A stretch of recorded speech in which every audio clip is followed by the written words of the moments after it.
નમસ્કાર દર્શક મિત્રો, પાટનગરના ડિજિટલ પ્લેટફોર્મમાં આપની સાથે હું છું અભય. મહત્વના સમાચાર હાલ આપણી સામે આવી રહ્યા છે.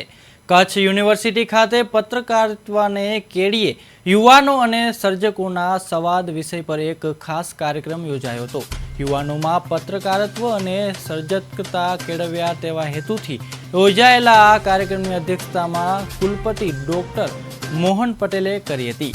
આ પ્રસંગે પ્રેસ અકાદમીના સચિવ જયેશ દવે અને માહિતી નિયામક મિતેશ મોડાસિયાએ ડિજિટલ યુગમાં પણ માનવીય સંવેદના, ભાષા શુદ્ધિ અને સત્યનિષ્ઠ પત્રકારત્વની જરૂરિયાત પર ભાર મૂક્યો હતો. આ કાર્યક્રમમાં કવિ જયંતી જોશી, સબાબ અને યુવા વાર્તાકાર અજય સોનીએ પત્રકારત્વના સાચા મૂલ્યો, અભ્યાસ અને AI ટેકનોલોજીના યોગ્ય ઉપયોગ અંગે વિદ્યાર્થીઓને માર્ગદર્શન આપ્યું હતું.